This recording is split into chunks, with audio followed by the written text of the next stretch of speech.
Hi there, I'm Karla. I work at a startup here in Santa Fe, and the company's called Descartes Labs, and we collect the world's data to better understand the planet.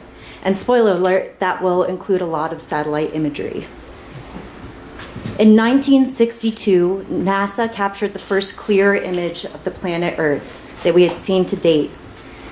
It was awe-inspiring and humbling, but that's all we could gather from this image.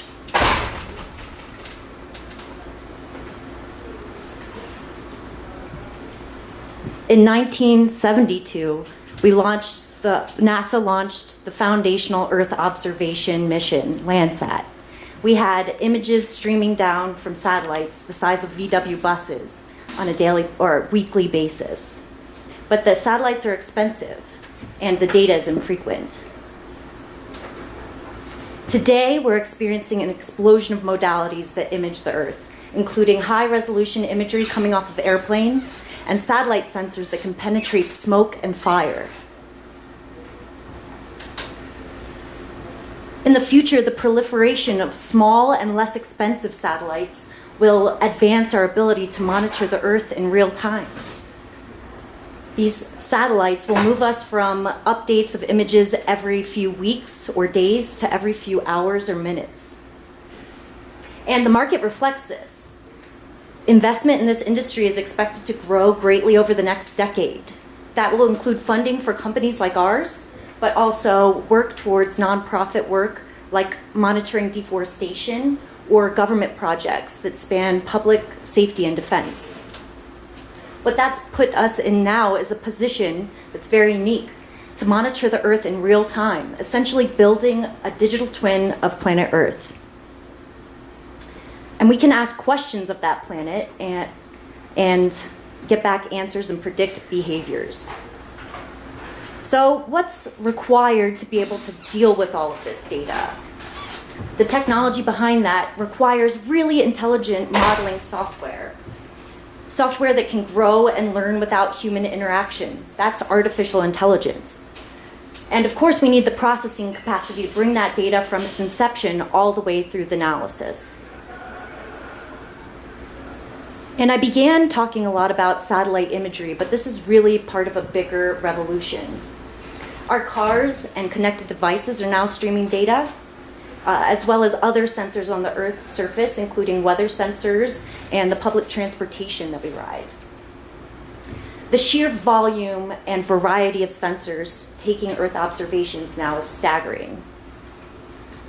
And I've got news for you guys. It's only getting less expensive and more accurate.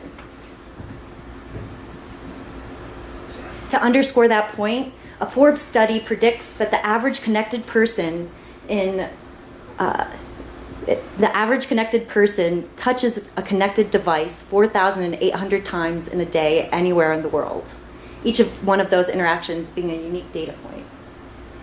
And of course, this data is too hefty to process on our local machines. Luckily for us, we're not bound by using supercomputers in remote labs. You and I have access to servers run by Google and Amazon to run these processes. Machine learning leverages advanced statistical models that can learn and grow without much human interaction. That's what makes them unique. The only thing they need is an abundance of accurate data. And of course, there are humans behind this technology. Our co-founders have their starts in cloud computing. They're experts in that. And if you couple that with a rad team of applied scientists in satellite imagery, you can do some pretty amazing things. We built a water mask across the entire US from 1984 to 2015 for every quarter, and we expanded that model to other places in the world. In total, 150 terabytes of data were processed. We also attempted to map all of the rice paddies in Asia, which is definitely a difficult challenge.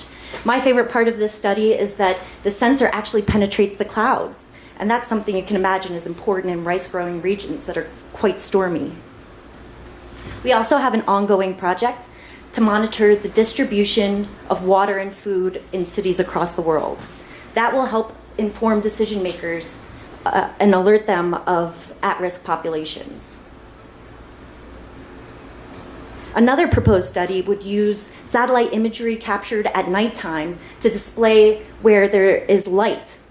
And that will give us indicators of populations that are without electricity. If you fuse that with World Bank data, you can build a really predictive, accurate model of where there may be poverty. So given the fact that investment in the space industry is estimated to grow so greatly over the next few years, I'm just posing the question to you, what would you do with this technology?